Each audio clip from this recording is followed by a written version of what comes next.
Hi everybody! Welcome to the first ever live video of the local show. And today we're going to be having Corduroy Orbison on the local show. And so we're going to have a special giveaway at the end of the show. And you're going to be able to win a t-shirt, a pin, and a box of matches. I'm actually about to add Corduroy right now once they request to join. Here we go. Let's see. I think they're about to come on. Just waiting on the connection. Hello, guys. Hello. Hi. How's everybody doing? We're fine. Healthy. Healthy. Yeah. That's good. That's good. How have you guys been dealing with this whole quarantine situation? I'm essential, so I still get to work. Oh, okay. All right. Yeah. Um, Kind of same as everybody else. How are you doing? I'm good. I'm back home with my parents, so that's very interesting. Yeah. Got everyone living in one house, so that can be difficult sometimes. But Yeah. other than that, I'm doing good. I've been trying to pick up some hobbies and so keep myself busy. But yeah. So why don't you guys go ahead and introduce yourselves whenever you're ready? We are trying to sort out the camera thing here. That's all right. We're using some tape on a milk crate, so. I have a crate too, so. So I'm Mike. I play bass. Gotta get David in the ring. I'm Andrew. I play drums. I'm Zach. I play guitar and things. I'm David, and I sing and play guitar. Awesome. All right. So let's go ahead and get this interview started. Like I said, I don't know if you heard this or not. At the end, we will be having a giveaway, and people will be able to win your guys' t-shirt, your pin, and your box of matches. So that'll be fun. I get to announce the winner at the end of the video. Sweet. All right. So how did you guys come together, and how did you guys meet and form this band? David. Zach and I started playing as an acoustic and duo around town for a year and a half or so, and then we expanded into a four-piece band. Awesome. Yeah. Did you guys know each other previously before that at all? David and I have known each other for a long time. Yeah. Just in the music scene. I still don't know these guys. I just met them in the band. Yeah. That's not true. I mean, I did meet them just to be in the band, but now we're friends. But I didn't know them before. So are you guys all from Evansville? Us three are. Yeah, Yeah. I'm not. Mike's from Texas. Oh, San Antonio. what part of Texas? San Antonio. San Antonio? Lived in All Austin right. for a while. Is there anything from San Antonio that is just so San Antonio, Texas, that you could describe San Antonio for us? Mike. Mexican food. Mexican food? Yeah, a lot of Tex-Mex, I right? guess that's all of Texas. It's not just San Antonio, but Tex-Mex food. Mm, Y'all don't know what you're missing. I know. It's unfortunate that it doesn't exist here. I've heard about Texas history classes. Don't you have to take Texas history for American history? Is that true? Or is that a rumor? You know what? I don't really remember, but I do remember learning a lot of Texas history in history class. So that's a loose yes. Yeah. But I think it was just part of history. They just focused a lot on Texas. Because Texas is awesome. Why Mhm. wouldn't you want to focus on that? I mean, everything's big in Texas. That's the only thing I really know about Texas. Very true. Don't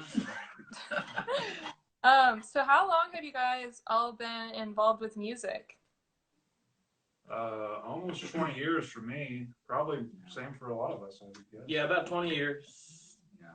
Since I was a little kid, I don't yeah. really think it was- What made you interested in music? What inspired you guys to get involved and pick up an instrument and just start playing? Jim Morrison. Kurt Cobain. Morrison? I just wanted to be like Jim Morrison. I saw him. I saw the movie when I was a little kid. Mhm. Thought he was the coolest dude, and I wanted to be like Jim Morrison.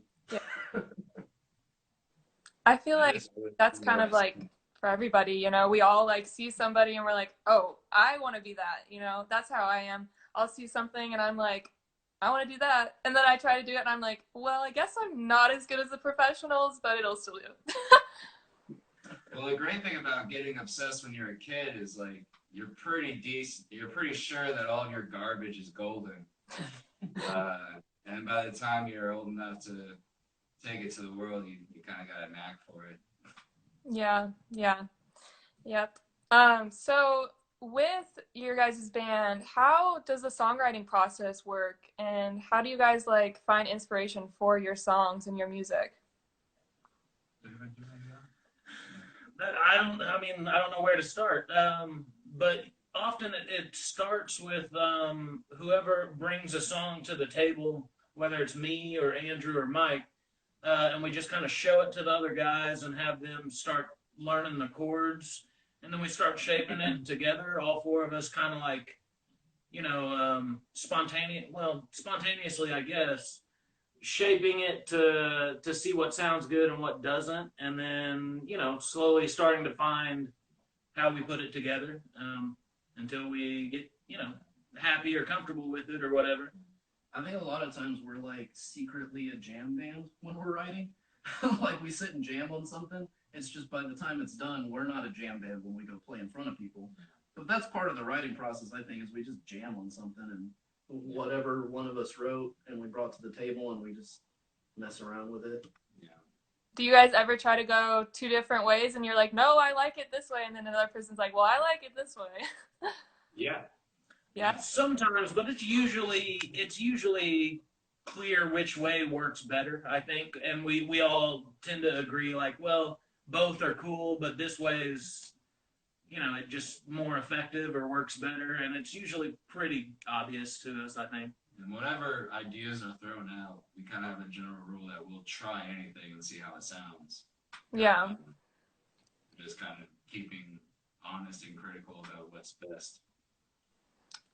So like for like let's say you have a gig coming up or performance, and so how do you guys practice and prepare for that? Do you spend like every day of every second and you're like, oh my gosh, or are you like, all right, let's just meet up at this time and let's just do it? Well, typically we practice weekly, but we haven't really been practicing weekly right now. Everything, all this shit.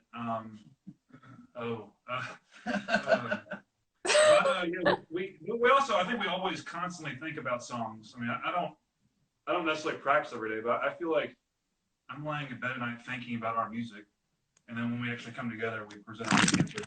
Oh no! Tape wasn't the most effective idea. That's okay. You gotta figure it out somehow. Things are bound to happen. That's a good idea. I'm gonna keep taping. Someone keep talking. Yeah. As far as the gigs go, the more that we're playing, the more gigs we're playing, the less stressful it is in terms of. I'm sure that tape is really loud. It's a little loud, but it's okay. It's all good. But the more we're playing, the less anxious it is, or like the less nervous we are about a gig because we get so in a routine or a habit of doing it. Yeah. So it just kind of becomes the norm or whatever. Do you guys have any like pre-show rituals that you guys do or anything? Or like a favorite spot you like to go to after or before a gig? Home. Home. We usually hang out, whatever bar we're playing at, we'll usually hang out wherever we play. Instead of going somewhere else, we'll just hang out there for a little while after. Mm-hmm. But the biggest ritual is loading in and loading out, and it takes a while. So after the whole night and we get everything loaded out, we're all worn out and just want to sit down and have a beer or something. Mm-hmm. But that's about it. I mean, not much of a ritual. Yeah. How do you like? What do you like hope for to see whenever you're playing on stage and you're looking at people's reactions to your music? What is like the best feeling whenever you see someone's like describe their reaction that makes you have like the best internal reaction? When they're not covering their ears. Good. Dancing. Yeah. I like it when people are dancing. Yeah. It's fun. Yeah. I don't know, just people enjoying it. I don't know, it just being a musician, I think. We're in this weird state, maybe since the late 2010 or 20s, whatever, where people don't really dance at shows anymore. There's like a good 15-foot buffer from the stage. Everybody's really anxious to get near. But there's like a new way of, body language. You can tell people are paying attention and are engaged and actually listening. Mm-hmm. When that's the case, it's great. Yeah, Oftentimes it's not. I like the applause after a song's over because sometimes we get done playing and it's dead silent. Yeah. But it's not our fault. I don't think it's a reflection of us. It's more a reflection of them, right, guys? Yeah. Well, we do a lot of cover shows at bars from like 9 to 1 in the morning, and some of those places, they're just there to drink, and we're there for background music. So that's a weird feeling sometimes when that is what the show is. But generally, like the original shows, when we're playing our own music, those shows are kind of set up that way with other bands that are original, and everybody's there to listen to the band. So it's not like that then. Yeah. But yeah, we play a lot of cover shows, and sometimes we're just background music. Do you guys have like We're applauding for the jukebox, you know? Oh yeah. Do you guys have like a favorite like venue or place you like to perform, or like a I don't know what it's called, like a festival or something like that? Parks Fest? Parks Fest Music Festival. We had a great show at Parks Fest in September last year. Front Porch Fest is always Front a blast. Porch Fest, yeah. Annie's Corner. That's every Labor Day weekend. That's also great. The Owensboro Riverfront stuff. Yep. That's great. We play a lot of outdoor gigs. We really get like a regional kind of outdoor, what were we calling it? The market. We're the market band. Like, we played a lot of market shows. Those are always really cool. Yeah. It's nice to be outdoors, play music. Bars are cool too. We have playing Yeah. Boca Lounge. We play there pretty regularly. I think Boca's a nice home for us. Lamasco's has been a lot of fun recently. Mm-hmm. Well, relatively recently, all things considered. We're supposed to be at Lamasco June 6th, but we'll see how that goes. Yeah. Do you guys have like, is there a preference between performing indoors and performing outdoors? Because weather is unpredictable, but the inside is also, I don't know, it's inside. You're not outside, you can't see nature and all that kind of stuff. Yeah, outside is better. It is. That one gig we played at the Sunday market, the barber shop. We played outside, and it was so hot, and the sun was directly on the stage, and there's no shade except for Mike had shade. Yeah, I had shade. I was but it was brutal. It was absolutely brutal. I will say, like, I've never been absolutely miserable playing before. And I was that day. I was just so ready to be done. Just hot. But, by and large, a lot of our outdoor gigs start like dusk. I love playing outside. I love hearing your music like echo miles off. The rooftop, the Arts Council rooftop. Yeah, we. Good Lord. Yeah, the rooftop at the Arts Council downtown Evansville. It's where I work at. We have a venue on our roof, and we have bands perform there. We've got to perform there twice, 2 or 3 times. I don't know. Super fun. Yeah. Is that the restaurant? No. So there's a restaurant called the Rooftop, but the Arts Council, it's an arts nonprofit. It's the concert series called On the Roof. Oh. So just there's a lot of rooftops in downtown Evansville. Ours is the one with music. You guys will have to tell me about all this kind of stuff like after this so I can remember, because I'm not from Evansville, so I am always looking for like arts things and music things to get involved in, but I feel like things aren't very like promoted as maybe they should be, but I don't know. That's just my point of view.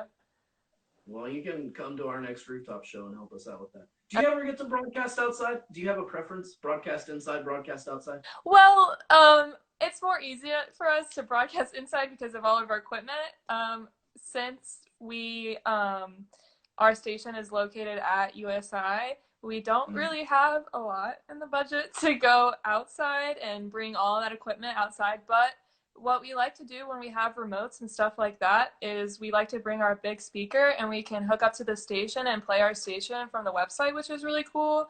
And then we can just play right there and hand out free stickers and encourage people to listen to our radio station. So that's fun. Neat. Well, we need to work on that together. I also could use some stickers. Ah, lovely. You got a nice water bottle covered with stickers. That's like, that's It's the thing always right good. now. So, according to your guys' Instagram, you describe your sound as an indie psychedelic grunge rock and roll Americana band. Would you care to elaborate on that?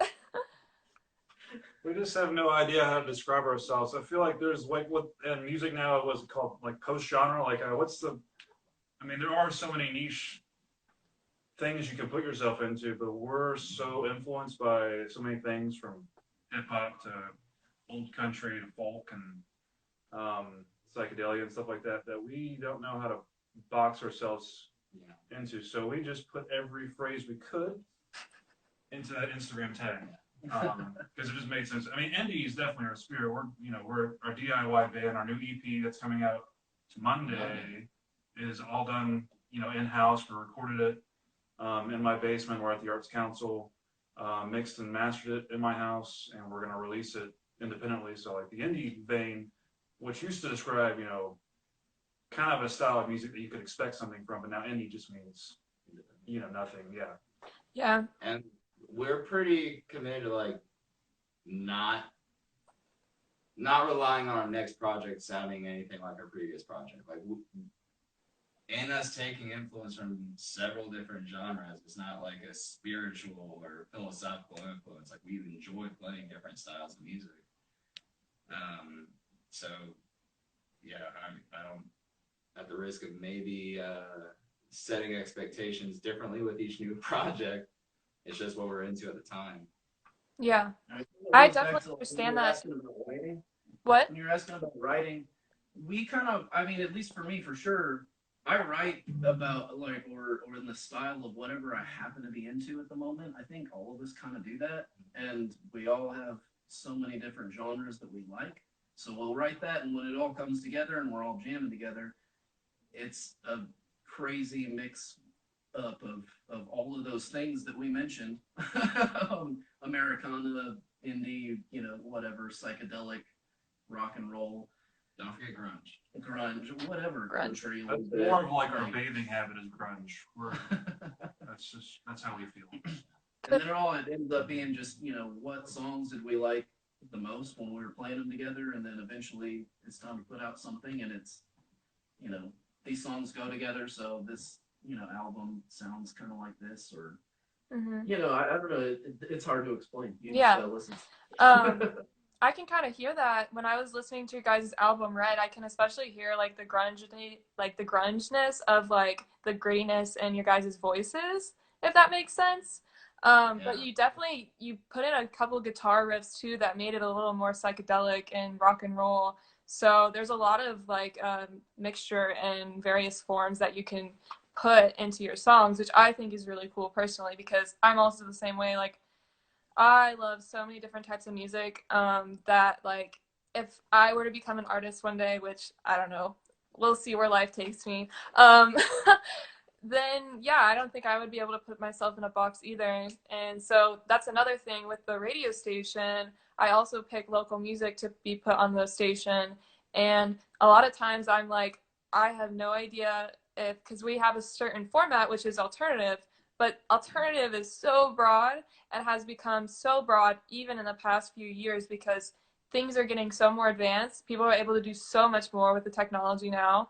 And there's just so much mixture of different genres. Like Fiona Apple just released her new album not too long ago, and I was listening to it and I was like, I hear so many different genres in this. And I mean, that's Fiona Apple. I love Fiona Apple, but yeah, so. I actually heard she just came out with an album. Is it good? I haven't heard it yet. Yeah, it's called I can't remember the full name, but it's something about getting bolt Fetch cutters. the bolt cutters. Yeah. I absolutely love it. I think it's fantastic. Yeah, it's really good. I was listening to it and I was like, oh my gosh. She just has like the most amazing like voice and tone when she sings that I just like fall in love with it immediately. But She sounds like a criminal. Echo in the Canyon. Yes, she was. Yeah. yeah. So like with your music, who would you consider as your biggest influences? David Davis. Yeah. um, I think I could listen. I think it varies between all four of us. We each have our, who influences each one of us the most. So it's hard to say as far as an overall band. For me personally, I would have to say Radiohead and Nirvana. Well, I think as a band we could say that we all are influenced by the Beatles. That's I don't true, think yeah. we could argue that we're not. For me, Nirvana was one of the reasons I started playing guitar. But I'm into, I guess my influences would be like Jack White and Kanye West and Bob Dylan. Yeah. Those are probably my three. what an interesting mixture. There's a common thread. Yeah. I can't say it on air. But they're all a-holes. Bob Dylan probably had the biggest influence on where my musical aspirations and tastes went in life. Lately, Deer Tick and Dr. Dog have been big pushes for me. The Kinks. Mm-hmm. I don't know if I could just pick any band. I could say at the moment right now. At the moment right now, I've been listening to a lot of The Doors. And James Brown. We got into a little bit of a James Brown kick about a week ago, and I've been jamming on that. But that's gonna last like a month, and then I'm gonna go on to something else, and then that's gonna be my biggest influence. Sublime is one of the big ones that I love. Yeah, I'm the same way. I'll stay in one genre and I'll like get obsessed with it, and then I'm like, all right, I'm sick. Next. But I still love it, I'll always come back to it, but yeah. So you guys were talking about your new album. So you said it's going to be pretty different from your previous albums. Can you like elaborate on that and care to describe what you mean as in like different? I won't make any sense. Well, I guess Red was just so large an undertaking. Like compared to that, this is much more focused and grounded. And we also, since we did it, most of our recordings, our first EP, and we had some singles, and the Red album were recorded at Black Cat Recording. We had studio time, and so we had a finite amount of hours to finish it. With this EP, we've kind of been working on it for like 3 or 4 months, and we had the time to just build the songs in my basement, basically, rather than like work on practice and play them at shows and hone them that way, and record them in a few hours. I think most of these songs, if not all of them, no one's heard yet live, which is pretty different for most bands nowadays. Like bands nowadays usually have to play their new songs live before they can release it. Not always, but so we've been able to really focus in on the studio and create these from like the ground up in a really organic way. I think David would find that's true. David was maybe the lead producer on the project, with me hitting buttons and engineered and I think self-produced with David. The other thing too that would make this one different is with Red. That was right when I got in the band. The album previous, it was a different bass player, and we were all kind of getting to know each other as musicians and writers. And at some point, we were just like, we have so many songs, let's put it out on an album. And it was just a mix of like, oh, this is a good song, let's get them out there. Right. This one being more focused in the idea that it kind of has a whole theme to it of loneliness, which we ended up calling it canopsia. Am I saying that right? Yeah. Canopsia, which is a made-up word, but they're all made up, aren't they? But it's a made-up word. Just look it up. And we picked it before the COVID crisis, and it just happens to be strangely coincidental that it's relevant, I guess. But the whole album has like a theme to it and a whole feel that all those songs got picked and put on it for the feel that they had. which would be, I mean, in itself different because the last one was very unfocused. It was just like, well, there's a bunch of good songs, we're going to put them out. And this one had a little bit more thought behind it and the whole structure of the album. We had last fall. What? Just Oh, the the cat. cat. Sorry. Go ahead. Last fall, we to treat ourselves a little bit, rented a cabin in the woods somewhere in southern Indiana. I think it was Indiana. Perry County. Perry County, and we rented it for 3 days and just had a writing retreat. And we came back with enough songs that we could just kind of pick and choose what worked together. And so we've got a couple of projects kind of still ahead of us, of just leftovers from that, and songs we're still writing. But yeah, we intentionally wanted to have a stockpile of things that we could try to pick themes out for. Yeah, that sounds really exciting. I'm really looking forward to hearing it, and I hope you guys will send it to the station. Absolutely. Yay. So is there anything like that you don't like about being musicians? What is like your least favorite thing about like being a musician that you're just like, no. Tearing down at the end of a gig.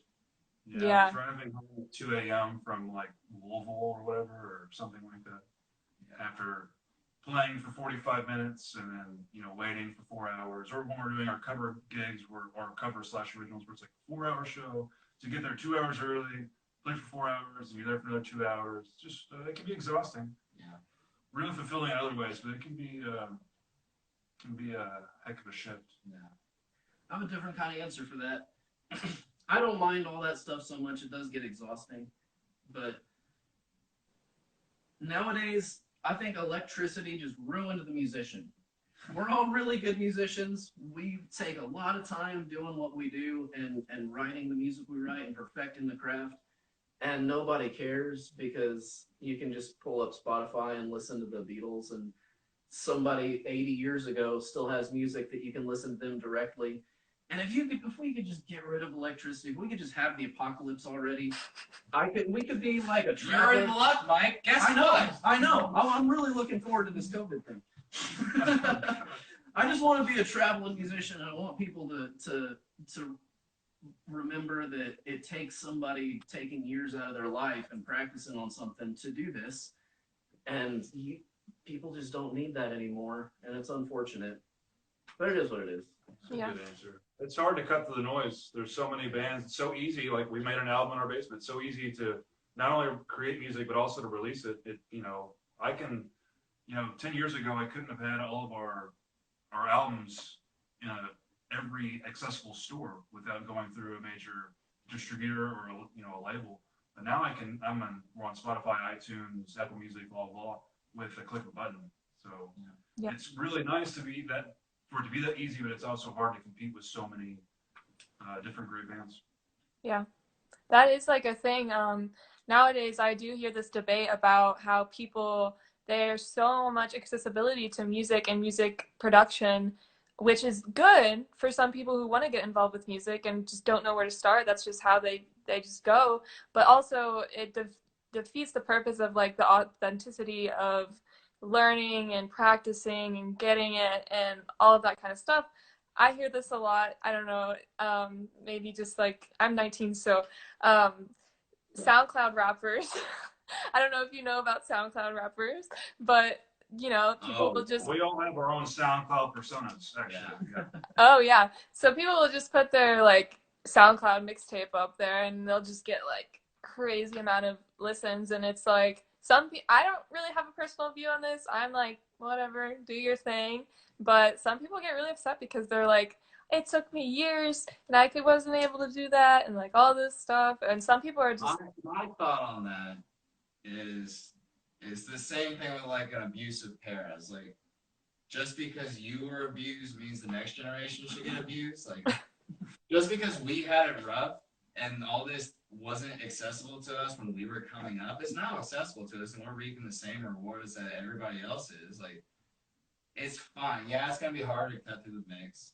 But at the end of the day, when we die, we have got a set amount of art that we put into the world for anybody to find, and that's fine. Mhm. It just changes the economy of it. You got to make your money playing shows. You're not going to make your money with sales, and that's fine for me at least. Yeah. Yeah. I don't know. I've just heard a lot of debates about that. And yeah, I personally am like, I don't really care. Just do your thing, man. Do what you gotta do.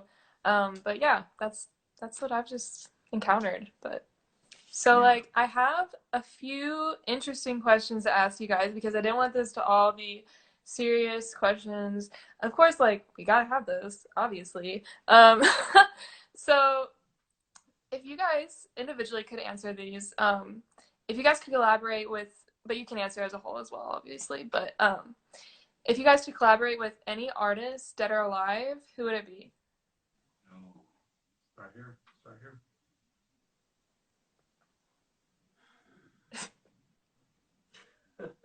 Who's the answer for Paul McCartney. Man, I would just love to play with that guy. That would be my first answer. Well, that's just the first one that came to mind. Actually, Tom Petty, even though he's dead, I know. But for some reason, whenever I listen to Wildflowers, I feel like that guy wrote that song for me. He probably doesn't know it, but he wrote it for me. Yeah. Nobody else. no, he didn't know it, man. Before he died, he told me that. Okay. So yeah, I have a feeling that me and Tom Petty would have been best friends. And nobody's gonna convince me otherwise. That's It's the true. perfect answer. That's the perfect answer. So Tom Petty would be my number one. I would be really tempted to pick Bradley Knoll from Sublime, but that dude would probably be so wrecked on heroin I wouldn't really get to hang out with him. So that sucks. But yeah, Tom Petty and Paul McCartney. Yeah. And Beethoven. I'd like to hang out with Beethoven.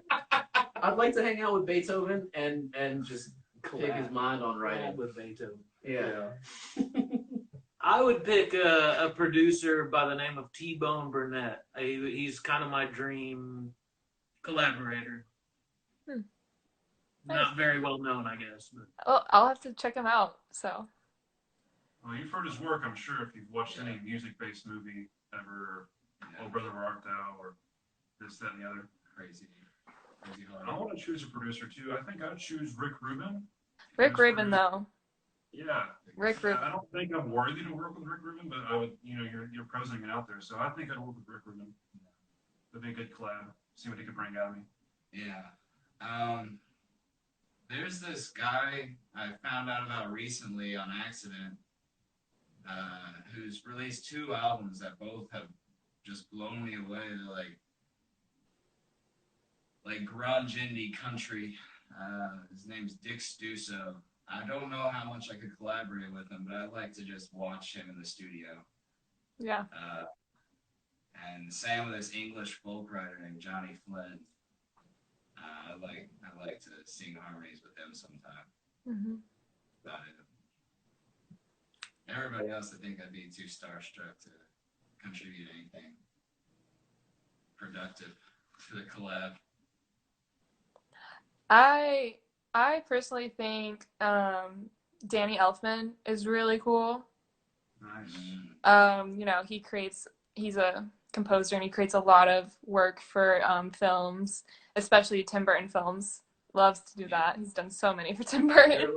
But yeah, so I think he would be really cool. Yeah, not even to like collab with because he's like his own thing. I would just love to like watch him conduct and I'd be like, I'm fine with that. Yeah. But so okay, let's see. Okay, before we move on, did you ever listen to Oingo Boingo? To what? Oingo Boingo, Danny Elfman's band. No, I didn't. Oh my God, you got to check out Oingo Boingo. Okay. It's Danny Elfman's band before he was a composer for Tim Burton movies. Yeah. I think it was before. Oh yeah, it was in the 80s. Okay, yeah. He had like an 80s rock and roll. Oh, I think I've heard of, yes, I've heard of that. I haven't listened to it, but I've definitely heard of that. My friend was talking about it the other day. But yeah. Yeah, check it out. Okay, I will do that. All right, we have permission to move on now. Okay, thank you. I'm ready. So if you guys could be any movie character, who would you be? Which is really hard, I know, but I'm gonna put it out there. Nice. Sam Rockwell and Seven Psychopaths. It's a weird question because I can't help but think, picking a character that bad things happen to in the movie is a really hard thing to do. I wouldn't want to put myself in anybody's shoes who, is in a movie that has to deal with really hard things. So like Ray Charles and Ray or Johnny Cash and Walk the Line, I wouldn't really want to go through what they had to go through, but I would like to make that music. Yeah. I guess if you could, like, take on the persona and the personality of a movie character.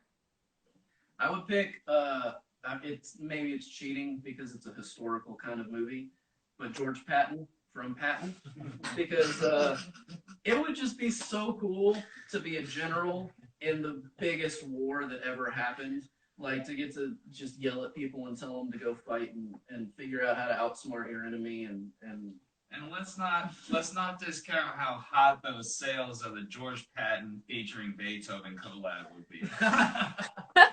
No, but it'd be awesome to be Patton. Patton was an awesome dude.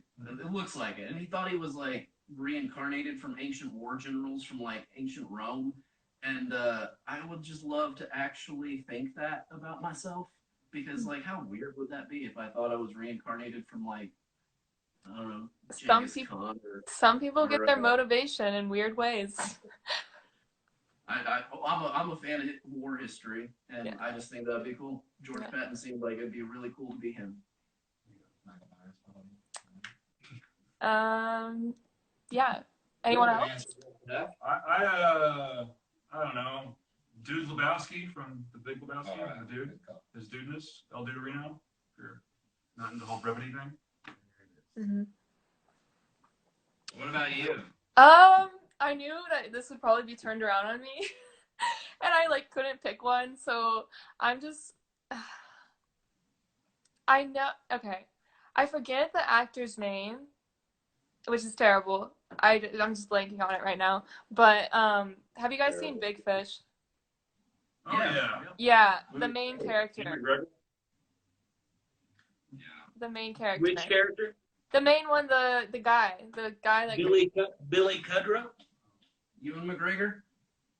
Yes. McGregor's character? Yes, he played in the new what's it called? I've never seen it. He played Oh in the man, we new just answered that question. None of us thought about anybody in Almost Famous. Oh.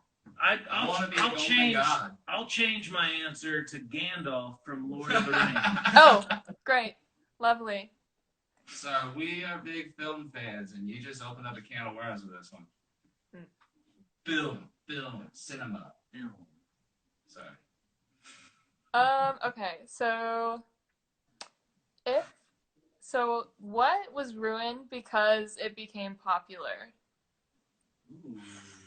The sound that Postal Service created. Wait, what's the question? What was ruined because it became popular? Oh. That's a really good question. Yeah, I know. I picked it. I picked it special. Music. I was gonna say hip hop. I mean, when hip hop became full mainstream, like everything else becomes mainstream, it got extremely watered down. But I do kind of like that it's not some underground phenomenon. I guess it's nice that it's getting respected for its artistry. But it was kind of cool when it was just like, its own thing. Mm-hmm. Mm-hmm. Oh, you know what? Here's a good answer. Politics. It seems like politics turned into the new reality show for America. And not that politics was ever not ruined and terrible, but damn, it has gotten so much worse. Well, we gotta watch the language. We're going on the radio. I'm sorry. Good grief, it has gotten so much worse. It's turning everybody into tribes that hate each other, and they forget that we're all Americans. And Yeah. I don't disagree with that. I don't disagree. Hot dogs. Hot dogs. Yeah. Okay. no explanation for that. Just hot dogs. Just hot dogs. Just some hot dogs. Yeah, now whenever I get a hot dog, I feel like I'm just following fat. Yeah. The hot dog trend, I understand. It's just crazy. Have you ever watched the eating contest? The famous one with the I forget the brand. I literally can't remember anything. Oscar Mayer? Ballpark? Frank's. Frank's. Have you watched Frank's hot dog eating contest? It's literally disgusting. It's revolting. It'll make you never want to eat hot dogs again. Yeah. They're just. Kind of dumb. I mean, it's a lot of money though, so I guess I understand. But okay, we're gonna do one more, and then we're gonna do a wrap up final question. So I guess this is a good one. What odd smell do you really enjoy? Skunk, gasoline. Yeah, That's gasoline's sorry, mine.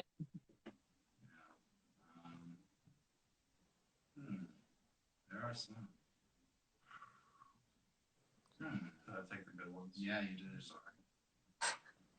I used to really like the smell of gasoline. WD-40, that's a nostalgic as hell smell for me. I don't know. I think money is another one for me. I don't know What is why. it? Money. What was it? Oh, money. Yeah. Like paper money. Yeah. Sure. Ooh, this isn't odd. Like, a lot of people love it. They're like, the smell of a book. Oh, yes. Brand new book smell. Like a new book. Harkening back to like elementary school book sale days. You just put right back in that Scholastic book fair. Scholastic book fairs. Mm-hmm. Oh, I know, wet dog. My dog gets wet. And it's a smell. They all have it, but like, when it's your own dog and she's all like cute and shaking her fur off and she comes up and wants to lick your face, and that smell. What about the puppy breath, the Cheeto, the Frito kind of puppy breath smell you want to talk about? Someone in the comments said school paper towels. Oh, good callback. Nice. Yeah. I guess I could ask if anyone watching this wants to comment their favorite or wants to ask a question, they might as well go ahead. But we'll see. We'll see. Okay, so last but not least, what advice would you give to people wanting to start a band or get involved with music?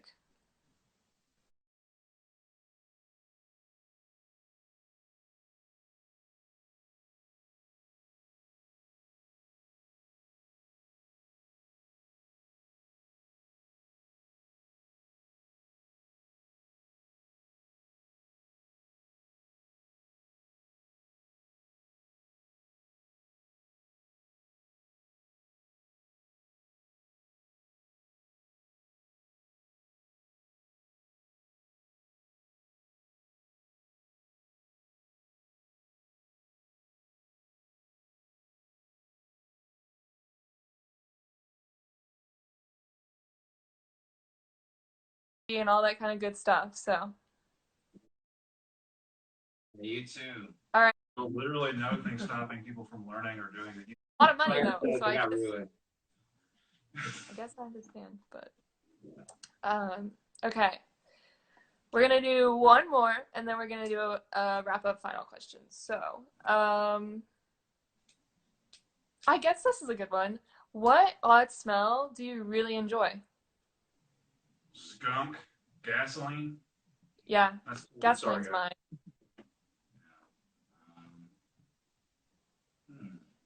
There are some. Take the good ones. Yeah, you did. Sorry. I used to really like the smell of gasoline. WD-40, that's a nostalgic as hell smell for me. I don't know. I think money is another one for me. I don't know why. It? Money. What was it? Oh, money. Yeah.